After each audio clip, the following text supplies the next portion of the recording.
Tshisekedi devrait avoir pour bréviaire entre autres la sauvegarde de l'intangibilité du territoire national, en d'autres termes, aucun centimètre du territoire national ne sera cédé quel qu'en soit le prix à payer. Sauf imprévu, c'est le mercredi 6 juillet que Félix Tshisekedi et Paul Kagame vont s'entretenir en tête-à-tête à Luanda sous la médiation du président angolais João Lourenço, président en exercice de la Conférence internationale sur la région des Grands Lacs, CIRL, et médiateur désigné par le président de l'UA, Macky Sall, pour assurer la facilitation dans la crise entre la RDC et le Rwanda. Le mercredi 6 juillet, tous les regards seront donc tournés vers Luanda où on espère qu'à l'issue de cette rencontre, la vive tension entre les deux pays voisins, le Rwanda et la RDC pourra s'apaiser.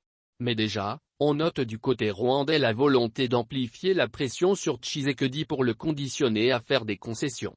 Cela explique la relance des hostilités sur le front où plus de 50 véhicules, selon la société civile du Nord Kivu, transportant des militaires rwandais ont été aperçus se dirigeant vers les zones de conflit.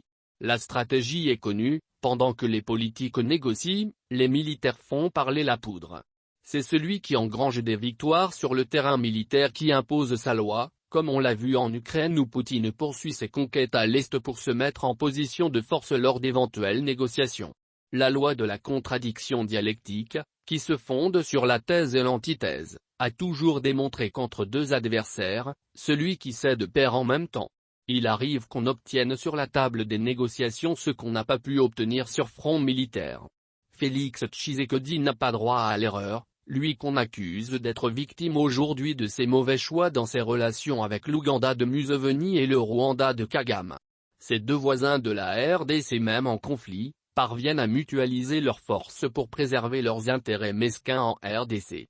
L'histoire récente le démontre suffisamment.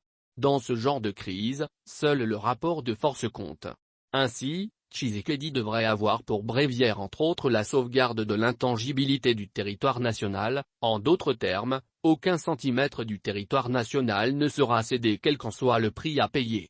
Aucun combattant des forces négatives, quel que soit son rang, ne peut intégrer l'armée loyaliste par voie de négociation. Les richesses de la RDC ne doivent donner lieu à aucun marchandage politique et ne doivent profiter qu'aux Congolais.